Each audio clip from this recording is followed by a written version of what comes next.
Ncet Max Class 9 Chapter 9 Areas of Parallelograms and Triangle. നമ്മൾ പറഞ്ഞു വരുന്നത് ഒരേ ബേസും ഒരേ രണ്ട് പാരലലുകൾക്കിടയിൽ വന്നിട്ടുള്ള പാരലോഗ്രാമുകളുടെ രണ്ടിൻ്റെയും ഏരിയകൾ പരസ്പരം ഈക്വൽ ആയിരിക്കും എന്നുള്ളതിനെ കുറിച്ചായിരുന്നു കഴിഞ്ഞ ക്ലാസ്സിൽ നമ്മൾ പറഞ്ഞത്. ഇനി അതിൻ്റെ ഏതാനും ചില എക്സാമ്പിളും അതിൻ്റെ സൊല്യൂഷനും കൂടിയാണ് ഈ വീഡിയോയിലൂടെ പറയാൻ ഉദ്ദേശിക്കുന്നത്. കഴിഞ്ഞ ക്ലാസ്സിൽ നമ്മളൊരു തിയറം പരിചയപ്പെട്ടു, അതുപയോഗിച്ചിട്ടുള്ള ഒരു വിശദീകരണവും അതിൻ്റെ ഒരു ഉദാഹരണ സഹിതമുള്ള ഒരു എക്സാമ്പിൾ സൊല്യൂഷനുമാണ് ഈ ഒരു ഇന്നത്തെ ക്ലാസ്സിലൂടെ ഉദ്ദേശിക്കുന്നത്. ഇവിടെ ഒരു ഫിഗർ കൊടുത്തിട്ടുണ്ട്, figure 9.30. ABCD is a parallelogram. ഇവിടെ കൊടുത്തിട്ടുള്ള ABCD എന്നുള്ളത് എ ബി ഇവിടെ സി ഡി ഉണ്ട്. അപ്പോൾ ഈ ABCD എന്നുള്ള ഈ ഒരു പാരലോഗ്രാം, ABCD എന്നുള്ള ഈ പാരലോഗ്രാം അതിൻ്റെ EFCD എന്നുള്ള ഈ പാരലോഗ്രാം, രണ്ട് പാരലോഗ്രാം ഇവിടെ ഉണ്ടല്ലോ. ഒന്ന് ABCD എന്നുള്ളതും മറ്റൊന്ന് EFCD എന്നുള്ള ഈ പാരലോഗ്രാം, രണ്ട് പാരലോഗ്രാമുകൾ. ഇറ്റ്സ് എ റെക്റ്റാങ്കിൾ, രണ്ട് റെക്റ്റാങ്കിളാണ്. AL perpendicular to DC. AL എന്നുള്ള ലൈന് DC എന്ന ലൈനിനോട് പെർപെൻഡിക്കുലറാണ്. നമ്മളോട് തെളിയിക്കേണ്ടത് എന്താ വെച്ചാൽ area ABCD is equal to area of EFCD. ABCD എന്നുള്ള ഈ പാരലോഗ്രാമിൻ്റെ ഏരിയയും EFCD എന്നുള്ള ഇതിൻ്റെ ഏരിയയും ഈക്വലാണ് എന്നാണ് തെളിയിക്കേണ്ടത്. നമ്മൾ മുമ്പ് പറഞ്ഞ രണ്ട് പാരലോഗ്രാമുകൾ ഒരേ ബേസിൻ്റെയും ഒരേ രണ്ട് പാരലലുകൾക്കിടയിലുമാണെങ്കിൽ അവകളുടെ ഏരിയ എപ്പോഴും ഈക്വൽ ആയിരിക്കുമെന്നുള്ള, അപ്പോൾ ആ തിയറി പ്രകാരം നമുക്ക് ഇത് തെളിയിക്കണം. അപ്പോൾ നമുക്ക് സൊല്യൂഷനിലേക്ക് കിടക്കാം.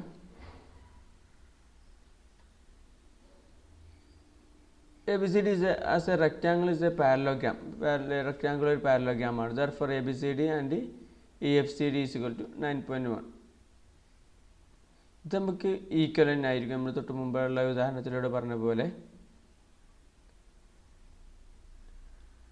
നമ്മളോട് പറഞ്ഞിട്ടുള്ളത് രണ്ട് ക്വസ്റ്റ്യനുകളാണ് ഇവിടെ തന്നിട്ടുള്ളത്. ഒന്ന് ABCD എന്നുള്ളതിൻ്റെ ഏരിയയും EFCD എന്നുള്ളതിൻ്റെയും ഏരിയ ഈക്വലാണ് തെളിയിക്കലും, മറ്റൊന്ന് ABCDൻ്റെ ഏരിയ എന്ന് പറഞ്ഞാൽ DC × AL ആണ് എന്ന് തെളിയിക്കുകയുമാണ് വേണ്ടത്. ആദ്യത്തേത് നമുക്ക് വളരെ സുഖമാണ്. Area of rectangle ABCD is equal to area of rectangle EFCD. കാരണം ഇത് പാരലോഗ്രാം ആണല്ലോ. നമ്മൾ തൊട്ട് മുമ്പ് പറഞ്ഞ തിയറി പ്രകാരം ഒരേ ബേസിൻ്റെയും ഒരേ പാരലോഗ്രാമിൻ്റെയും ഇടയിൽ വന്നിട്ട് ഒരേ പാരലിൻ്റെയും ഇടയിൽ വന്നിട്ടുള്ള രണ്ട് റെക്റ്റാങ്കിളുകളുടെ ഏരിയ എപ്പോഴും ഈക്വൽ ആയിരിക്കും. അതുകൊണ്ട് തന്നെ ABCDയും EFCDയും ഈക്വൽ ആണ് നമുക്ക് പറയാം. ഇനി രണ്ടാമത്തെ നമുക്ക് തെളിയിക്കാനുള്ളത് ABCD എന്നുള്ള റെക്റ്റാങ്കിൾ അതിൻ്റെ area is equal to DC × FC ആണ്. DC × FC എന്ന് പറഞ്ഞാൽ എന്താ? Area of the rectangle into length into breadth അല്ലേ? ലെങ്ത് ഇൻറ്റു ബ്രെഡ്ത്ത് ആണല്ലോ ഒരു റെക്റ്റാങ്കിളിൻ്റെ ഏരിയ എന്ന് പറഞ്ഞാൽ. അപ്പോൾ ABCD എന്നുള്ളത് റെക്റ്റാങ്കിളാണ്, അതിൻ്റെ area is equal to DC × FC ആണ്. DC എന്ന് പറഞ്ഞാൽ DC FC ആണ് ഇവിടുന്ന് കണ്ടിട്ടുള്ളത്. അപ്പോൾ ഒരു റെക്റ്റാങ്കിളിൻ്റെ ഏരിയ എന്നുള്ളത് ലെങ്ത് ഇൻറ്റു ബ്രെഡ്ത്താണ്. അപ്പോൾ നമുക്ക് ഈ ABCDൻ്റെ ലെങ്ത് ഇൻറ്റു ബ്രെഡ്ത്ത് എവിടെ വരുന്നു എന്നൊന്ന് നോക്കിയാൽ മതി. അപ്പോൾ നമുക്ക് പറയാം AL perpendicular to DC question തന്നിട്ടുണ്ട്. AL പെർപെൻഡിക്കുലർ ടു DC ആണ് തന്നിട്ടുണ്ട്. അതുകൊണ്ട് തന്നെ AFC is also a rectangle. AFCL എന്നുള്ളത് ഇതൊരു റെക്റ്റാങ്കിളാണ് എന്ന് നമുക്ക് പറയാം. ഇത് പെർപെൻഡിക്കുലർ ആണല്ലേ. അപ്പോൾ ഈ AL പെർപെൻഡിക്കുലർ ടു DC ആകുമ്പോൾ DC ആണ്. അതുകൊണ്ട് തന്നെ AL പെർപെൻഡിക്കുലർ ടു DC ആയതുകൊണ്ട് AFCL നമുക്ക് എന്ത് പറയാം? ഇതിങ്ങനെ ഒരു കൂടിയിട്ട് ഒരു റെക്റ്റാങ്കിൾ രൂപപ്പെട്ടിട്ടുണ്ട് എന്ന് നമുക്ക് പറയാം. Therefore AFCL is a rectangle and AL is equal to FC. സ്വാഭാവികമായും AL is equal to FC ആയിരിക്കും. കാരണം ഒരു റെക്റ്റാങ്കിളിൻ്റെ ഓപ്പോസിറ്റ് സൈഡുകൾ പരസ്പരം ഈക്വൽ ആയിരിക്കുമല്ലോ. അതുകൊണ്ട് തന്നെ AL is equal to FC ആണ് നമുക്ക് പറയാം. Therefore area of ABCD is equal to DC into AL. Area of ABCD എന്നുള്ള ഈ ഇതിൻ്റെ ഏരിയ എന്നുള്ളത് DC ഇൻറ്റു AL ആണ്. ഓക്കെ, DC ഇൻറ്റു AL നമുക്ക് പറയാം. കാരണം DC നമ്മൾ പറഞ്ഞു ABCD എന്ന് പറഞ്ഞാൽ ABCD എന്നുള്ള ഇതിൻ്റെ ABCD എന്ന ഈ ഒരു റെക്റ്റാങ്കിളിൻ്റെ ഏരിയ എന്ന് പറഞ്ഞു കഴിഞ്ഞാൽ അത് തന്നെയാണ് DC ഇൻറ്റു FC, ലെങ്ത്തിൻ്റെ ബ്രെഡ്ത്ത് എന്നർത്ഥം.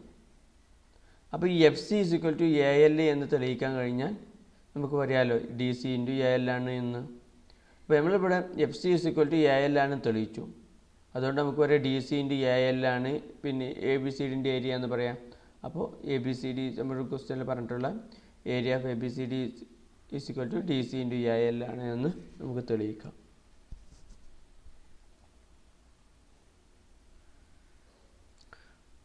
ഓക്കെ, ഇത് പറഞ്ഞുള്ള കാര്യങ്ങളൊക്കെ മനസ്സിലായി ഉണ്ടാവും കരുതുന്നു. അടുത്ത ഉദാഹരണത്തിലേക്ക് കടക്കാം.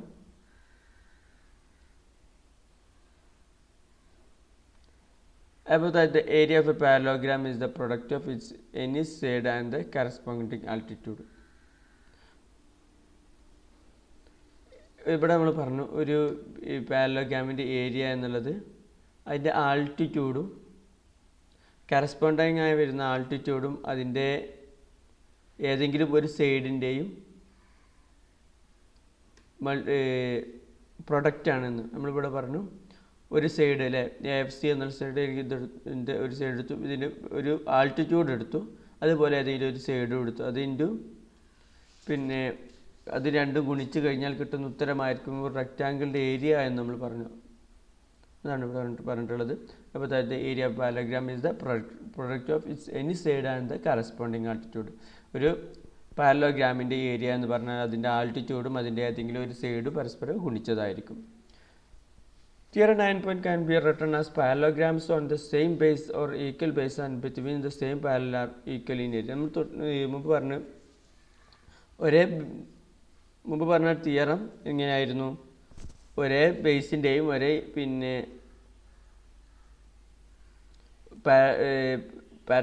ഒരേ പാരലലിൻ്റെയും ഇടയിൽ വന്നിട്ടുള്ള രണ്ട് റെക്റ്റാങ്കിളുകൾ പരസ്പരം ഈക്വൽ ആയിരിക്കുമെന്ന് നമ്മൾ പറഞ്ഞു. പാരലോഗ്രാമുകൾ പരസ്പരം ഈക്വൽ ആയിരിക്കുമെന്ന് നമ്മൾ പറഞ്ഞു. ഇനി അത് തിയറി നമ്മൾ ഒന്നുകൂടെ തിരിച്ചു വായിച്ച് നോക്കുകയാണ്.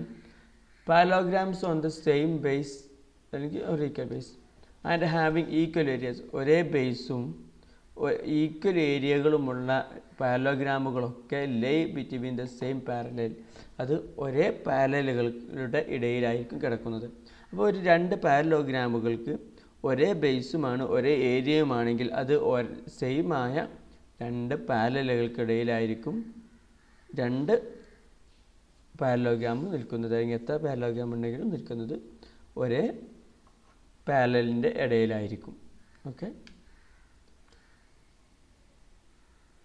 നമുക്കൊരു ഉദാഹരണം നോക്കാം. If a triangle and parallelogram on the same base and between same parallels, then prove that the area of a triangle is equal to half the area of the parallelogram.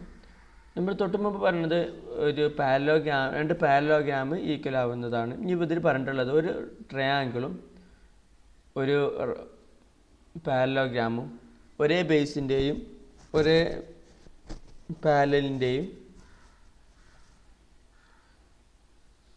ഒരു സെയിമായ രണ്ട് പാരലലുകൾക്ക് ഇടയിൽ വന്നു കഴിഞ്ഞാൽ ഈ ട്രയാങ്കിളിൻ്റെ ഏരിയ എന്നുള്ളത് ആ പാരലോഗ്രാമിൻ്റെ ഹാഫാണ് എന്ന് തെളിയിക്കുകയാണ് നമുക്ക് വേണ്ടത്. അപ്പോൾ അതിനൊരു ഉദാഹരണത്തിന് നമ്മൾ ഇവിടെ ഒരു ഉദാഹരണം കൊടുത്തിട്ടുണ്ട്. ഇവിടെ നമ്മളൊരു പിക്ചർ കൊടുത്തിട്ടുണ്ട്. ഇപ്പോൾ ഇവിടെ ABP ആൻഡ് പാരലോഗ്രാം, ABP എന്നുള്ള ഇവിടെ ഒരു ABP ഇവിടെ ഈ ഒരു ട്രയാങ്കിൾ ABP പറഞ്ഞ ഈ ഒരു ട്രയാങ്കിളും അതുപോലെ എ ബി സി ഡി എന്ന് പറഞ്ഞിട്ടുള്ള A B C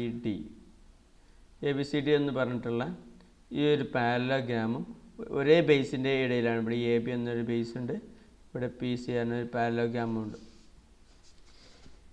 A B and P C ഒരേ പാരലോഗ്രാമിൻ്റെയും ഒരേ ബേസിൻ്റെയും ഇടയിലാണ് വന്നിട്ടുള്ളത്.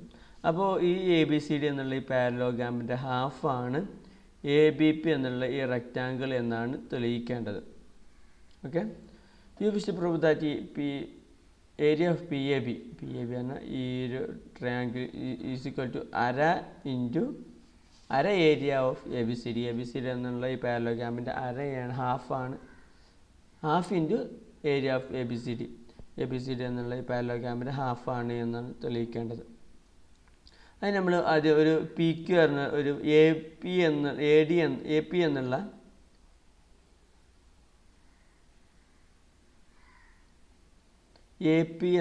എന്നുള്ള ഈ ഒരു സൈഡിൻ്റെ പാരലായിട്ട് നമ്മൾ പി ക്യു എന്നുള്ള ഒരു ലൈൻ ആദ്യം വരയ്ക്കുകയാണ് ചെയ്യുന്നത്.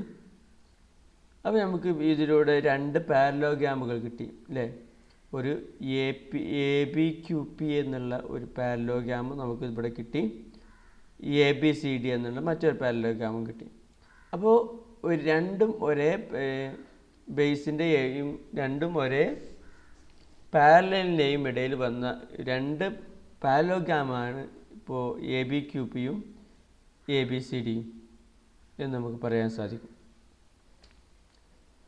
അതുകൊണ്ട് തന്നെ എ ബി ക്യു പിൻ്റെയും ഏരിയയും എ ബി സി ഡിയുടെയും ഏരിയ രണ്ടും ഈക്വലാണ് നമുക്ക് പറയാൻ സാധിക്കും. തൊട്ട് മുമ്പുള്ള തിയറത്തിൽ നമ്മൾ പറഞ്ഞതുപോലെ തിയറം 9.1 നമ്മൾ പറഞ്ഞു, ഒരേ ബേസിൻ്റെയും ഒരേ ഏരിയയുടെയും ഒരേ ബേസിൻ്റെയും ഒരേ പാരലലിൻ്റെയും ഇടയിൽ വന്നിട്ടുള്ള രണ്ട് പാരലോഗ്രാമിൻ്റെ ഏരിയകൾ പരസ്പരം ഈക്വലായിരിക്കുമെന്ന് തൊട്ട് മുമ്പ് നമ്മൾ പറഞ്ഞതാണ്.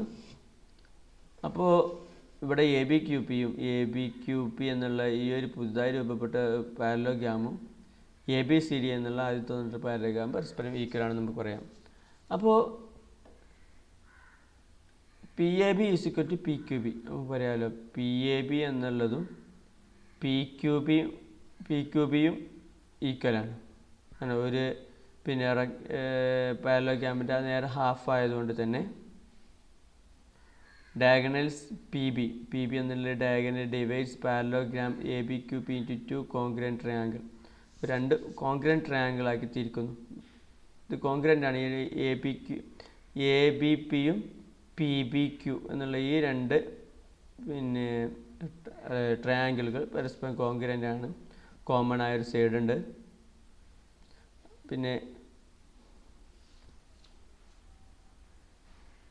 ഒരു പാരലോഗ്രാമിൻ്റെ രണ്ട് പിന്നെ സൈഡുകളാണല്ലോ, അതുകൊണ്ട് തന്നെ ഇത് കോൺഗ്രൻ്റ് ആണ്.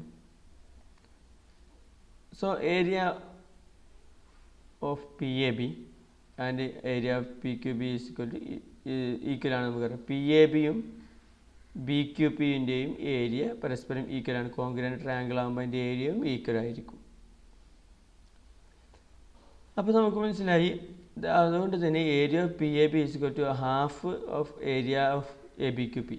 ഈ പുതുതായി രൂപപ്പെട്ടു വന്ന എ ബി ക്യു പി എന്നുള്ള ഈ പുതിയതായി രൂപപ്പെട്ടു വന്ന പാരലോഗ്രാമിൻ്റെ ഹാഫാണ് പി എ ബി എന്ന് നമുക്ക് പറയാം അല്ലേ. ഈ രണ്ട് പി എ ബിയും പി ക്യൂവും ഈ രണ്ടും കൂടെ കൂടിച്ചേരുമ്പോഴാണ് ഇവിടെ ഒരു എ ബി ക്യു പി എന്നുള്ള ഒരു പാരലോഗ്രാം രൂപപ്പെട്ടു വന്നത്. അപ്പോൾ അതിൻ്റെ ഹാഫാണ് പി എ ബി എന്നുള്ളത്. അപ്പോൾ നമ്മൾ തൊട്ട് മുമ്പ് പറഞ്ഞു എ ബി ക്യു പിയും എ ബി സി ഡിയും ഈക്വലാണ്. അപ്പോൾ പി എ ബി എന്നുള്ളത് എ ബി ക്യു പിൻ്റെ പകുതി ആകുമ്പോൾ നമുക്ക് പറയാൻ സാധിക്കും എ ബി സി ഡിയുടെയും എ ബി സി ഡി എന്നുള്ള ആദ്യം രൂപപ്പെട്ടിട്ടുള്ള ഇവിടെയുള്ള പാരലോഗ്രാമിൻ്റെയും പകുതിയാണ് എ ബി പി എന്ന് നമുക്ക് പറയാൻ സാധിക്കും. ഓക്കെ, അപ്പോൾ നമ്മൾ തെളിയിച്ചത് ആദ്യം എ ബി സി ഡി എന്നുള്ള ഈ പാരലോഗ്രാമും എ ബി ക്യു പി എന്നുള്ള പാരലോഗ്രാമും ഈക്വലാണ് തെളിയിച്ചു. പിന്നെ എ ബി ക്യു പിയുടെ ഹാഫാണ് പി എ ബി എന്നുള്ളത് തെളിയിച്ചു. അതുകൊണ്ട് തന്നെ അത് എ ബി സി ഡി എന്നുള്ള പാരലോഗ്രാമിൻ്റെയും ഹാഫാണ് എന്ന് നമുക്ക് പറയാൻ സാധിക്കുന്നു. ഓക്കെ, ഈ രണ്ട് ഉദാഹരണങ്ങളാണ് ഇന്നത്തെ ക്ലാസ്സിലൂടെ പറയാൻ ഉദ്ദേശിച്ചത്. വീഡിയോ വീക്ഷിച്ചതിന് നന്ദി. Thank you very much.